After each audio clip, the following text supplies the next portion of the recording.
Hello everybody. The body of evidence. Corporate conclusions. When we arrange the corp letters, C-O-R-P, from the word corporate, to instead be the words proc and pork, the focus of the definition changes from the letter C to the letter P. This is because a word's definition is primarily focused by its first letter. This makes logical sense. More on that logical sense later. The letter P stands for potential. Just like in life, and just like everything in the universe, all things carry potential inside of them. Therefore, many of our words contain a letter P somewhere inside of them. To acknowledge this. When forming a definition, one which will subsequently become a word, in the original language system, one must decide which one of the 25 universal principles will be the primary focus of the definition. The linguist must choose which of the 25 principles is most applicable to the idea being defined. The most relevant principle is then used as the first letter of the word. Words like person, people, passion, pride, purpose, planting, probable, prodding, which produces, and population are examples of this format in practice. In each of those words, the idea of potential is paramount. Our words did not come about by coincidence. Our words were knowingly and deliberately crafted according to a repeating code. The words which I have highlighted here in this example case, that being corp, pork, crop, and proc, are merely one of hundreds of examples where letter groupings align toward consistent meanings. But of course, there is also a lot of deception going on too. There are deliberate disguises inserted into our words to obscure the original code. The final anagram arrangement for the letters C-O-R-P that we can now look at is for the word pork. And it doesn't matter too much if you spell it P-O-R-C or P-O-R-K, because it's not relevant for what we're doing here.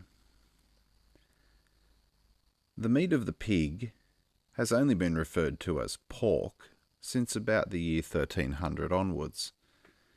But it is the most recently used and the most recently added word for pig meat that is in our vocabulary. It is our most modern word. This word pork, like most of our modern words, came into existence during a great period of development in the Latin language, which ran from approximately the year 1200 to the 15th and 16th centuries. The etymology of pig-related words such as swine, soos, hog, and boar reveal a concerningly inexplicable connection to horses. The reasons given for the strange treatment of both horse and pig words always seems to fail the logic test.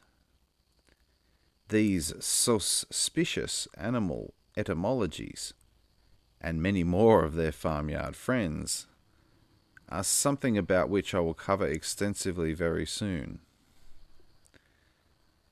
And whilst those other words, corp, crop, and proc, all pass the logical origin and meaning tests with flying colours, being that they all share the same letters and they have the same root meanings, the word pork does not pass these same logic tests. because nowhere in any dictionary or etymology will you find the word pork being associated with the concept of a body. Even though we are looking at a 75% chance now that it does mean a body, just like its three other buddy-body words with the same letters. However, there is one word which can fast-track us to the destination and help to confirm that pork does mean a body. The word in etymology we are looking for is the word porcupine. Porcupine, a rodent noted for its stout, clumsy body and the defensive spines or quills that cover the body and tail, from the 13th century.